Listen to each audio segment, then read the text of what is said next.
ಚುನಾವಣಾ ಫಲಿತಾಂಶಗಳು ಅಂದ್ರೆ ಕೇವಲ ಅಂಕಿಸಂಖ್ಯೆಗಳಲ್ಲ. ಅವು ಒಂದು ಕ್ಷೇತ್ರದ ಜನರ ಒಟ್ಟು ಧ್ವನಿ. ತಮ್ಮ ಬದುಕಿನ ಬಗ್ಗೆ, ಆಡಳಿತ ವ್ಯವಸ್ಥೆಯ ಬಗ್ಗೆ ಅವರು ಕೊಡುವ ಒಂದು ಸ್ಪಷ್ಟವಾದ ತೀರ್ಪು.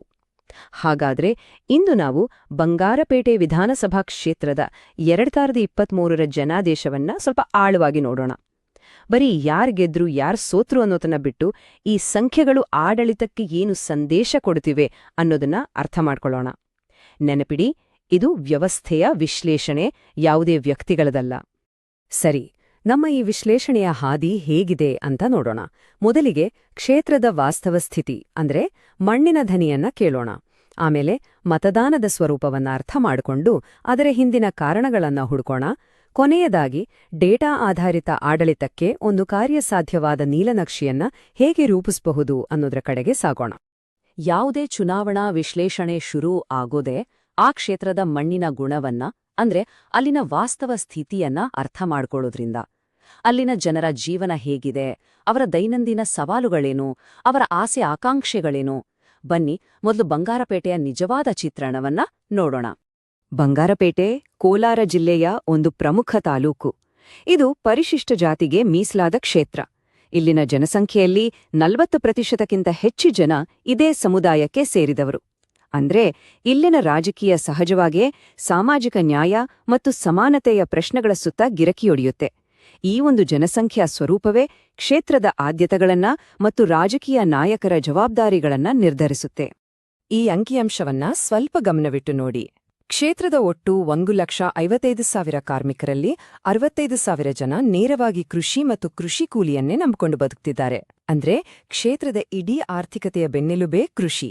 ಇಲ್ಲಿ ಮಳೆ, ನೀರು, ಬೆಳೆಗೆ ಸಿಗೋ ಬೆಲೆ ಇವೆಲ್ಲ ಕೇವಲ ಆರ್ಥಿಕ ವಿಚಾರಗಳಲ್ಲ, ಇದು ಇಲ್ಲಿನ ಜನರ ಬದುಕಿನ ಪ್ರಶ್ನೆಗಳು. ಡೆವಲಪ್ಮೆಂಟ್ ಗ್ಯಾಪ್ ಅಂದ್ರೆ ಒಂದು ಕ್ಷೇತ್ರದ ಅಭಿವೃದ್ಧಿಯನ್ನ ಅಳತೆ ಮಾಡೋ ಒಂದು ಮಾಪಕ. ಬಂಗಾರಪೇಟೆಗೆ 100ಗೆ ಸಿಕ್ಕಿರೋದು ಕೇವಲ 45 ಅಂಕ. ಅಂದರೆ ಮುಖ್ಯ ರಸ್ತೆಗಳ ತರ ಕೆಲವು ವಿಷಯಗಳಲ್ಲಿ ಪ್ರಗತಿ ಕಂಡ್ರೂ ಜನರ ಬದುಕಿಗೆ ನಿಜವಾಗ್ಲೂ ಮುಖ್ಯವಾದ ಉದ್ಯೋಗ, ಒಳ್ಳೆಯ ಶಿಕ್ಷಣ ಮತ್ತು ಆರೋಗ್ಯ ಸೇವೆಗಳಂಥ ವಿಷಯಗಳಲ್ಲಿ ಕ್ಷೇತ್ರ ಇನ್ನೂ ತುಂಬಾನೇ ಹಿಂದೆ ಉಳಿದಿದೆ ಅಂತ. ಈ ಅಂತರವೇ ಜನರ ಅಸಮಾಧಾನಕ್ಕೆ ಮೂಲ ಕಾರಣ. ಈ ಸಂಖ್ಯೆ ಇದು ಕೇವಲ ಒಂದು ಅಂಕಿಯಲ್ಲ, ಇದೊಂದು ಎಚ್ಚರಿಕೆಯ ಗಂಟೆ. ಒಂದು ಪ್ರದೇಶದಲ್ಲಿ ಭೂಮಿಗೆ ಎಷ್ಟು ನೀರು ಇಂಗುತ್ತೋ ಅದರ 2 ಪಟ್ಟು ನೀರನ್ನ ಹೊರಗೆ ತೆಗೆಯಲಾಗ್ತಿದೆ. ಇದು ಕೃಷಿಯನ್ನೇ ನಂಬಿರೋ ಒಂದು ಕ್ಷೇತ್ರದ ಅಸ್ತಿತ್ವಕ್ಕೆ ದೊಡ್ಡ ಸವಾಲು. ಈ ನೀರಿನ ಬಿಕ್ಕಟ್ಟು ಯಾವುದೇ ಒಂದು ರಾಜಕೀಯ ಪಕ್ಷ ಸೃಷ್ಟಿಸಿದ್ದಲ್ಲ, ಇದು ದಶಕಗಳ ಆಡಳಿತ ವೈಫಲ್ಯದ ಮತ್ತು ಸಮುದಾಯದ ಸಂಕಷ್ಟದ ಸಂಕೇತ. ಸರಿ, ನಾವು ನೋಡಿದ ಈ ಸಮಸ್ಯೆಗಳು ಅಂದ್ರೆ ಸಾಮಾಜಿಕ ರಚನೆ, ಕೃಷಿ ಮೇಲಿನ ಅವಲಂಬನೆ, ಅಭಿವೃದ್ಧಿಯಲ್ಲಿನ ಅಂತರ ಮತ್ತು ಮುಖ್ಯವಾಗಿ ನೀರಿನ ಬಿಕ್ಕಟ್ಟು, ಈ ಎಲ್ಲ ಸಮಸ್ಯೆಗಳು ಜನರ ಮನಸ್ಸಲ್ಲಿ ಹೇಗೆ ಕೆಲಸ ಮಾಡಿದ್ವು, ಮತದಾನದ ದಿನ ಇದೆಲ್ಲ ವೋಟುಗಳಾಗಿ ಹೇಗೆ ಬದಲಾಯಿತು? ಬನ್ನಿ ಈಗ ಜನಾದೇಶದ ಸಂಖ್ಯೆಗಳನ್ನ ಒಡೆದು ನೋಡೋಣ. 2023ರ ಫಲಿತಾಂಶ ಒಂದು ಜಿದ್ದಾಜಿದ್ದಿನ ಸ್ಪರ್ಧೆಯನ್ನ ತೋರಿಸುತ್ತೆ. ಭಾರತೀಯ ರಾಷ್ಟ್ರೀಯ ಕಾಂಗ್ರೆಸ್ ಅಭ್ಯರ್ಥಿ ಗೆದ್ದಿರೋದು ಕೇವಲ 4,711 ಮತಗಳ ಅಂತರದಿಂದ. ಇದು ತುಂಬಾ ಸಣ್ಣ ಅಂತರ, ಆದರೆ ರಾಜಕೀಯ ವಿಶ್ಲೇಷಣೆಯಲ್ಲಿ ನಿಜವಾದ ಕಥೆ ಇರೋದು ಗೆಲುವಿನ ಅಂತರದಲ್ಲಿ ಅಲ್ಲ, ಬದಲಾಗಿ ಮತಗಳ ಹಂಚಿಕೆಯಲ್ಲಿ ಆಗಿರುವ ಬದಲಾವಣೆಯಲ್ಲಿ. ಆ ಕಥೆ ಏನು ಅಂತ ಈಗ ನೋಡೋಣ. ಈ ಟೇಬಲ್ ನೋಡಿ, ಇದು ಬಂಗಾರಪೇಟೆಯ ರಾಜಕೀಯದ ಇಡೀ ಚಿತ್ರಣವನ್ನೇ ಬದಲಾಯಿಸಿಬಿಡುತ್ತೆ.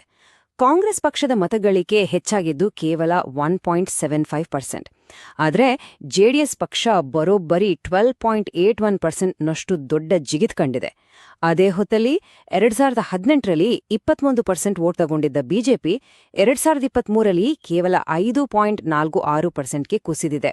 ಅಂದ್ರೆ ಸುಮಾರು 16%ರಷ್ಟು ದೊಡ್ಡ ಕುಸಿತ. ಇಲ್ಲಿ ಸಂಖ್ಯೆಗಳು ತುಂಬಾನೇ ಸ್ಪಷ್ಟವಾಗಿ ಹೇಳ್ತಿವೆ. ಬಿಜೆಪಿಯ ಮತಗಳು ಬಹುತೇಕ ನೇರವಾಗಿ ಜೆಡಿಎಸ್ ಕಡೆಗೆ ಹೋಗಿವೆ.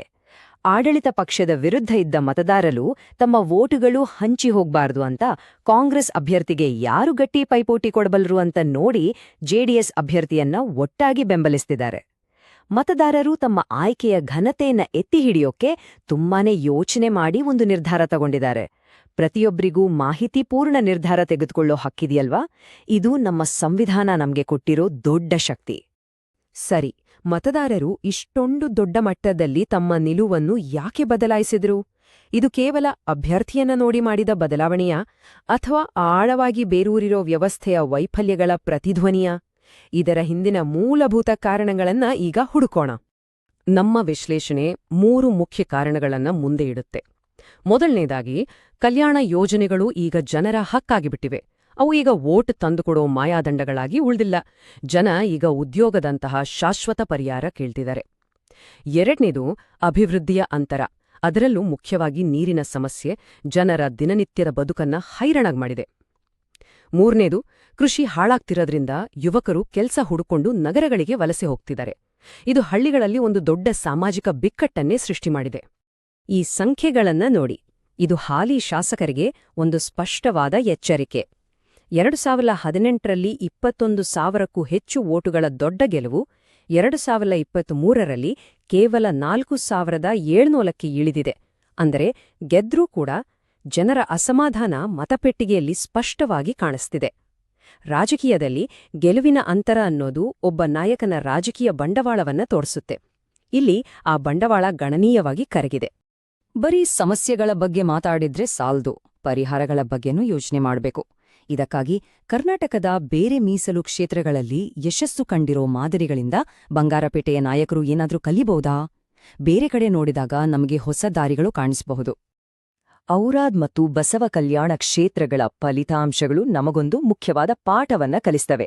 ರಾಜಕೀಯ ಯಾವಾಗಲೂ ಸ್ಥಳೀಯವಾಗಿರಬೇಕು. ಯಾವ ಪಕ್ಷ ಜನರ ದಿನನಿತ್ಯದ ಸಮಸ್ಯೆಗಳಿಗೆ ಅಂದ್ರೆ ನೀರಾವರಿ, ಉದ್ಯೋಗ, ಸ್ಥಳೀಯ ಆರ್ಥಿಕತೆಗೆ ಸ್ಪಂದಿಸ್ತೋ ಆ ಪಕ್ಷಕ್ಕೆ ಜನರ ಬೆಂಬಲ ಸಿಗುತ್ತೆ. ರಾಷ್ಟ್ರಮಟ್ಟದ ವಿಷಯಗಳಿಗಿಂತ ತಮ್ಮ ಬದುಕಿನ ಮೇಲೆ ನೇರ ಪರಿಣಾಮ ಬೀರೋ ವಿಷಯಗಳಿಗೆ ಮತದಾರರು ಹೆಚ್ಚಿ ಬೆಲೆ ಕೊಡ್ತಾರೆ. ಸರಿ, ಇಷ್ಟೆಲ್ಲ ವಿಶ್ಲೇಷಣೆ ಆಯ್ತು, ಸಮಸ್ಯೆಗಳನ್ನು ನೋಡಿದ್ವಿ, ಕಾರಣಗಳನ್ನು ಹುಡುಕಿದ್ವಿ. ಈಗ ಪರಿಹಾರದ ಕಡೆಗೆ ಹೋಗೋಣ. ಈ ಡೇಟಾದ ಆಧಾರದ ಮೇಲೆ ಒಂದು ನಕ್ಕರವಾದ ಯೋಜನೆಯನ್ನ ಹೇಗೆ ರೂಪಿಸಬಹುದು ಅಂತ ನೋಡೋಣ. ಯಾಕೆಂದ್ರೆ ಸಮಸ್ಯೆಯನ್ನ ಗುರುತಿಸೋದು ಮೊದಲ ಹೆಜ್ಜೆಯಾದ್ರೆ ಅದಕ್ಕೆ ಕಾರ್ಯಸಾಧ್ಯವಾದ ಪರಿಹಾರ ಕೊಡೋದು ಅಂತಿಮ ಗುರಿ. ಡೇಟಾ ನಮ್ಗೆ 3 ಸ್ಪಷ್ಟ ಆದ್ಯತೆಗಳನ್ನ ತೋರಿಸ್ತಿದೆ. ಮೊದಲನೇದು, ಕ್ಷೇತ್ರದ ನೀರಿನ ಸಮಸ್ಯೆಗೆ ಒಂದು ಶಾಶ್ವತ ಪರಿಹಾರ.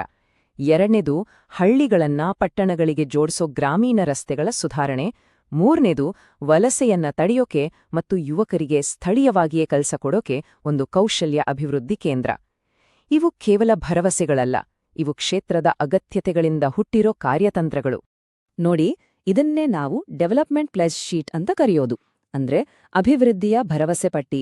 ಪ್ರತಿಯೊಂದು ಯೋಜನೆಗೆ ಎಷ್ಟು ಖರ್ಚಾಗತ್ತೆ, ಎಷ್ಟು ಸಮಯ ಬೇಕು ಮತ್ತು ಅದರಿಂದ ಜನರಿಗೆ ಸಿಗೋ ಸ್ಪಷ್ಟವಾದ ಲಾಭ ಏನು, ಇದನ್ನೆಲ್ಲ ಪಾರದರ್ಶಕವಾಗಿ ಜನರ ಮುಂದೆ ಇಡೋದು. ಇದು ಡೇಟಾ ಆಧಾರಿತ ಆಡಳಿತದ ಒಂದು ಮಾದರಿ. ಇದು ಭರವಸೆಗಳ ರಾಜಕಾರಣದಿಂದ ಜವಾಬ್ದಾರಿಯುತ ಆಡಳಿತದ ಕಡೆಗೆ ಹೋಗೋ ದಾರಿ. ಹಾಗಾದ್ರೆ ಈ ಇಡೀ ವಿಶ್ಲೇಷಣೆಯ ಸಾರಾಂಶ ಏನು? ಬಂಗಾರಪೇಟೆಯ ಸಂಖ್ಯೆಗಳು ನಮಿಗ್ ಕೊಡ್ತಿರೋ ಅಂತಿಮ ಪಾಠವಾದ್ರೂ ಏನು? ನೋಡಿ, ಡೇಟಾ ಆಧಾರಿತ ಆಡಳಿತ ಅಂದ್ರೆ ಕೇವಲ ದಕ್ಷತೆ ಹೆಚ್ಚಿಸೋದಲ್ಲ, ಅದು ಜನರ ಘನತೆಯನ್ನು ಗೌರವಿಸೋದು ಕೂಡ ಹೌದು. ಈ ಪ್ರಕ್ರಿಯೆಯಲ್ಲಿ ಜನರ ವೈಯಕ್ತಿಕ ಮಾಹಿತಿಯನ್ನು ಬಳಸುವಾಗ ಅವರ ಖಾಸಗಿತನ ಮತ್ತು ಒಪ್ಪಿಗೆಯನ್ನ ಗೌರವಿಸೋದು ತುಂಬಾನೇ ಮುಖ್ಯ. ಇದು ಕಾನೂನುಬದ್ಧವಾಗಿ ಮತ್ತು ನೈತಿಕವಾಗಿ ನಮ್ಮೆಲ್ಲರ ಜವಾಬ್ದಾರಿ. ನಾವು ನೋಡಿದ ಪ್ರತಿಯೊಂದು ಸಂಖ್ಯೆ, ಪ್ರತಿಯೊಂದು ಶೇಕಡಾವಾರು, ಇದೆಲ್ಲ ಕೇವಲ ಅಂಕಿಗಳಲ್ಲ. ಅವು ಬಂಗಾರಪೇಟೆಯ ಜನರ ಬದುಕಿನ ಕಥೆಗಳು. ಅವರ ಆಸೆಗಳು, ಅವರ ನಿರಾಸೆಗಳು ಮತ್ತು ಅವರ ಭರವಸೆಗಳು. ಈ ಜನಾದೇಶ ಅನ್ನೋದು ನೀರು, ಕೆಲಸ ಮತ್ತು ಘನತೆಯುಳ್ಳ ಬದುಕಿಗಾಗಿ ಒಂದು ಸಮುದಾಯ ಮಾಡ್ತಿರೋ ಹೋರಾಟದ ಧ್ವನಿ. ಆಡಳಿತಗಾರರು ಈ ಧ್ವನಿಯನ್ನ ಕೇಳಿಸ್ಕೊಳ್ಳೇಬೇಕು. ಹಾಗಾದ್ರೆ ಮುಂದಿನ ದಾರಿ ಯಾವುದು? ಈಡೇರಿಸೋಕೆ ಆಗದ ದೊಡ್ಡ ದೊಡ್ಡ ಭರವಸೆಗಳ ರಾಜಕೀಯವೇ, ಅಥವಾ ಸಣ್ಣದಾದ್ರೂ ಅಳೆಯಬಹುದಾದ ಜನರ ಬದುಕಲ್ಲಿ ನಿಜವಾದ ಬದಲಾವಣೆ ತರುವ ನಿರಂತರ ಕೆಲಸದ ಆಡಳಿತವೇ? ಉತ್ತರ ಸ್ಪಷ್ಟವಾಗಿದೆ. ಭವಿಷ್ಯ ಇರೋದು ಡೇಟಾ ಆಧಾರಿತ, ಜವಾಬ್ದಾರಿಯುತ ಮತ್ತು ಜನಕೇಂದ್ರಿತ ಆಡಳಿತದಲ್ಲಿ. ನೀವು ಜನಕೇಂದ್ರಿತ ನಾಯಕರಾಗಲು ಮತ್ತು ನಿಮ್ಮ ಕ್ಷೇತ್ರವನ್ನು ಉನ್ನತೀಕರಿಸಲು ಬಯಸಿದರೆ blueprintstrategies.ai ಅನ್ನು mgr@blueprintstrategies.ai ನಲ್ಲಿ ಸಂಪರ್ಕಿಸಿ ಅಥವಾ 08042041602ಗೆ ಕರೆ ಮಾಡಿ. ರಾಜಕೀಯವನ್ನು ಮೀರಿದ ಉದ್ದೇಶ ನಮ್ಮದು.